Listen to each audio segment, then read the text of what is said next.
फर्श को घिसो, संगमरमर को घिसो अच्छी तरह, घिसते घिसते घिसते घिसते घिसते तीसरी दीक्षा मिल जाती है। तीसरी दीक्षा क्या है?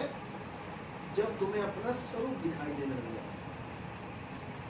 कुछ फर्श इतने अच्छे चमका रखे होते लोगों ने कि तुम उसमें अपना चेहरा देख सकते हो, ऐसे चमके होते हैं। मॉल में जाके देखो, तुम्हें अपना ही रूप दिखाई देने लग जाएगा।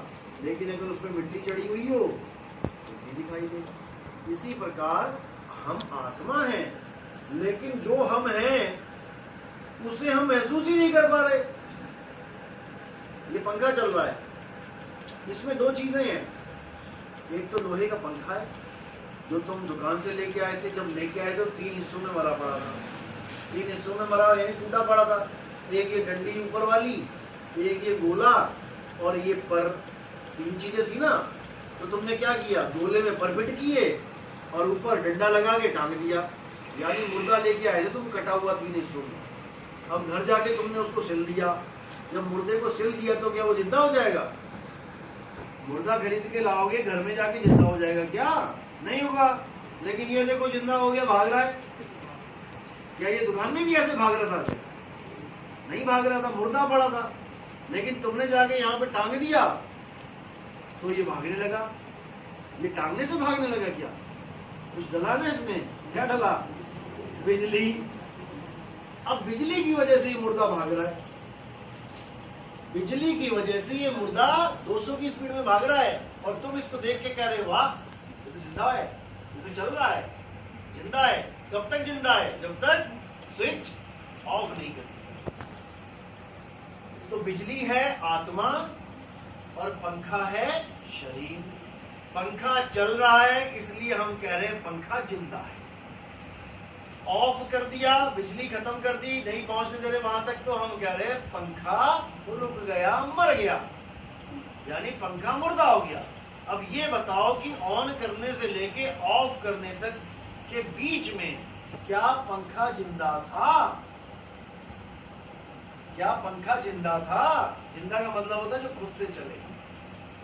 नहीं था, यानी चलता हुआ भी मुर्दा था और ऑफ करने के बाद भी मुर्दा है। इसी प्रकार ये शरीर 5 तत्वों का है। 5 तत्व क्या है? आकाश, वायु, अग्नि, जल और पृथ्वी। ये 5 तत्व जिंदा है कि मुर्दा है? मिट्टी से बात करिए कभी? और पहने की हालत तेरा, कभी जवाब दिया उसने? कभी हवा से बात करी है? हवा कितनी स्पीड में जा रही है? जवाब मिलेगा क्या? कभी आसमान से बात करी? कभी पानी से पूछा आज क्या डिग्री टेम्परेचर है तुम्हारा? नहीं बता रहे। क्यों? मुर्दा हैं। अब ये 5 तत्व मुर्दा हैं, तो 5 तत्व यानी इन 5 तत्वों के द्वारा ये 5 तत्व का मुर्दा शरीर बना दिया, तो ये जिंदा हो जाएगा क्या? 5 तत्व मुर्दा यानी 5 मुर्दों को मिला के तुमने एक मुर्दा बना दिया, तो क्या ये जिंदा हो जाएगा? ये मुर्दा हो गया। अब इसको जिंदा किसने कर रखा है? आत्मा ने। कब तक जिंदा करके रखेगी? जब तक तुम्हारा पूरा एक जन्म कंप्लीट नहीं होगा। तुम्हारे पैदा होने से, तुम्हारे शरीर के पैदा होने से मरने तक ये आत्मा इसको जिंदा रखती है। ये जिंदा क्यों लगता है? क्योंकि जैसे पंखा भाग रहा है वैसे ये भी भाग रहा है, ये भी भाग रहा है, ये भी खा रहा है, पी रहा है, चबा रहा है, हंस रहा है, बोल रहा है। तो तुम्हें लग रहा है मेरी माँ जिंदा है, मेरा पापा जिंदा है, मेरे बच्चे जिंदा हैं। पता है कैसे जिंदे हैं? मुर्दे जिंदे हैं। ये मुर्दे हैं। तुम्हारी गोदी में जो बच्चा पड़ा है मुर्दा है। मुर्दे को सुला रही हो तुम, केवल करंट की वजह से जिंदा है।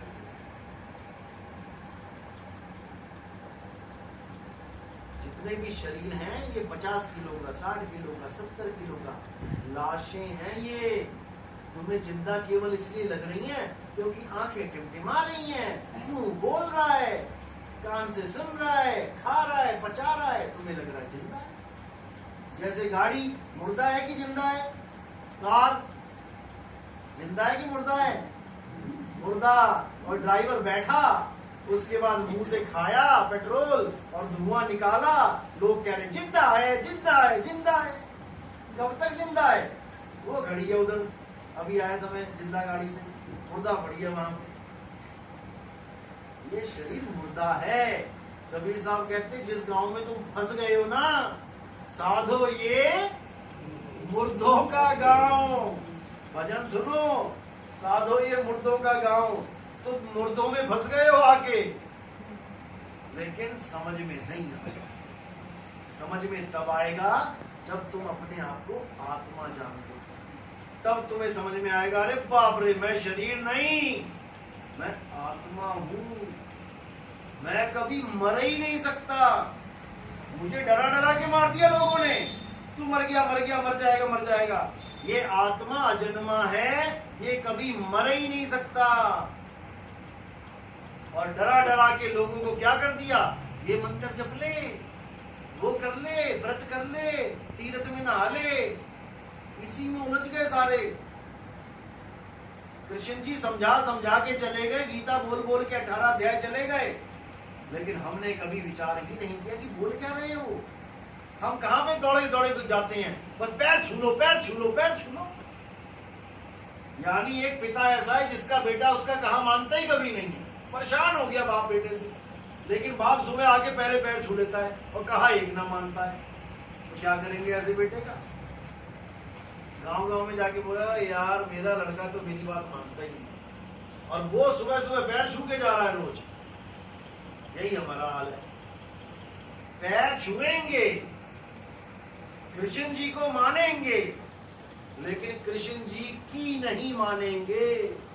बाप को मानेंगे, क्यों? प्रॉपर्टी मिलने वाली है उनकी, लेकिन बाप की नहीं मानेंगे तो क्या मिलेगा? कुछ नहीं मिलेगा, धक्के मिलेंगे। इसीलिए कबीर साहब ने कहा, उन्होंने भी कहा, मेरी गाय गाएगा और 3 लोक में धक्के खाएगा। मेरी गाय बुझेगा तो सत्य लोक को सूझेगा। आज कबीरपंथी क्या कर रहे हैं? पूरी पूरी रात काली कर देते। क्या करके? जो भजन बोले कबीर साहब ने, गा गा के सारी रात काली कर दी, लेकिन गाया क्या उसको जानते नहीं। वाणी गाएंगे, अरे आत्मज्ञान बिना नर भटके, कभी कावा कभी काशी। और क्या करेंगे? मंत्र जपेंगे उल्टे पुल्टे। यही अज्ञान है। इसी को खत्म करने के लिए अब कबीर साहब का यथार्थ 13वां पंथ चल रहा है। ये जो ज्ञान आपको समझाया जा रहा है, ये कबीर साहब के 13वें पंथ मूल ज्ञान है। ये इस ज्ञान को समझने के बाद आपका जन्म मरण खत्म हो जाता है, वापस माँ के गर्भ में नहीं जाते। अब आप कहोगे, अरे इतनी अच्छी दुनिया है, माँ के गर्भ में जाएंगे तभी तो आएंगे। और इंसान की जगह अगर कुतिया का गर्भ मिल गया, फिर तब क्या करोगी? अभी कोई कह दे वो कुतिया लेटी है, जाओ इसका दूध पियो, जाके लगाओ इसके थन में, मुंह लगाएगा कोई? क्या नहीं लगाएगा। लेकिन जैसे ही उसके गर्भ में डाल दिए ना तुम्हें, अब बाकी भाइयों से लड़ाई करोगे, ना ना मैं ही पीऊंगी, सारा दूध मैं ही पीऊंगा, तगड़ा हो जाऊं। वहां मुंह लगाना पड़ेगा जहां तुम सोच भी नहीं सकते। आज नाले में पैर गिर जाओ, पानी लाओ पानी लाओ, सूरी के गर्भ में चले गए ना, मुंह डाल डाल के खाओगे, डाल डाल के गंध खाओगे, ऐसा हाल हो जाएगा। वो देखो माता को नींद आ गई। ये काल भगवान सुनने भी नहीं देता इस ज्ञान को। इसको पता है कि अगर इस जीव ने सुन लिया तो ये जाग जाएगा, और अगर ये जाग गया तो ये भाग जाएगा। अरे भाग भाग रे फकीर के बाल के, कनक और कामिनी से शेर लागा। फाड़ के खाएगा, खड़ा चिल्लाएगा, बड़ा बेवकूफ है जो ना भागा। बचे नहीं नीमी ऋषि, बचे नहीं लिंगी ऋषि, ऋषि नारद मुनि को चाप डाला। कहे कबीर बचेगा सोई, करे सत्संग दिन रैन जागा। जो दिन रात जागा रहेगा, जागेगा मतलब ये नहीं आंखें खोल के जागना है, जागा रहेगा का मतलब जो दिन रात अपने बोध में रहेगा कि मैं शरीर नहीं हूं, मैं आत्मा हूं, वो कभी नहीं मरेगा। और जो अपने आप को आदमी और औरत मान के बैठा हुआ है, मरोगे, मर जाओगे एक दिन। इसीलिए कबीर साहब ने कहा हम ना मरिब, अरे मरिब संसारा, हमको मिला जियावन हारा। मुझे वो आत्मा मिल गई जिसको पाके मैं अमर हो गया। वही हीरा है मीराबाई का, राम रतन है मीराबाई का। पायो में नाम रतन, धन पायो वस्तु अमोलक, ही मेरे सतगुरु। और कई लोग कहते हैं मीराबाई तो कृष्ण जी की पुजारण थी, कृष्ण जी की मूर्ति लेके घूमती थी, तो भैया सतगुरु कहां से आ गया बीच में? सतगुरु कहां से आ गया बीच में? वस्तु अमोलक दी मेरे सतगुरु। कौन है सतगुरु मीराबाई का? रविदास जी। रविदास जी हैं उनके गुरु। और रविदास जी को हीरा किसने दिया? कबीर साहब ने। रविदास जी को कबीर साहब ने हीरा दिया। रविदास भी निर्गुण भगत थे, गंगा माता को देने जाते थे, वो 1 रुपया मेरा भी चढ़ा देना, समझ रहे हो? लेकिन इन सब के भरम कबीर साहब ने तोड़े। मीराबाई कृष्ण जी की पुजारन थी। कृष्ण जी की पुजारन हो तो अच्छी बात है, लेकिन कृष्ण जी के शरीर की पुजारन बन बैठी थी, मूर्ति लेके घूमती थी। तब रविदास जी ने मूर्ति छुड़वाई। अरे छोड़ इसे, तुझे असली नोट चाहिए तो कृष्ण जी की आत्मा को जान, यानी करंट को जान। अब ये पंखा करंट को जानने के लिए क्या अमेरिका वाले पंखे को छू के देखेगा कि करंट आ रहा है कि नहीं? क्या करेगा ये पंखा? जो करंट अमेरिका वाले पंखे में है वो इसमें भी है। ये अपने करंट को जान लेगा तो समझ लो सारी दुनिया के पंखों के करंट को जान लिया। अपनी आत्मा को जानना ही सारे संसार के भगवानों को जान लेना है, सारे संसार के जीवों को जान लेना है। तुम अपने आप को जान लोगे, तुम्हें समझ में आ जाएगा ये सामने कौन बैठा है। जो झटका तुम हो वही झटका वो है। पंखा मत समझ लेना सामने वाले को। जो करंट मैं हूं वही करंट तुम हो। लेडीज और जेंट्स मत समझ लेना सामने वाले को। तो खसम, जो असली खसम है वो करंट है, हमारा असली स्वरूप। ये लेडीज जेंट्स वाला खसम असली खसम नहीं है। तुम अपने आप को लेडीज और अपने पति को आदमी बना के बैठ गई। असली पति परमात्मा है, पति परमेश्वर है। लेकिन ये दारूबाज पति परमेश्वर नहीं है जो तुम्हें लठ मारता है आके। पति परमेश्वर है वो परमात्मा। दास मलूक सलूक कहते हैं, खोजो खसम कबीर, जपो रे मन केवल नाम कबीर। अब खसम कबीर कह दिया तो इसका मतलब ये नहीं कि लेडीज लेडीज देखे खसम। आदमी को खसम की क्या जरूरत है? आदमी कौन सा खसम बनाए?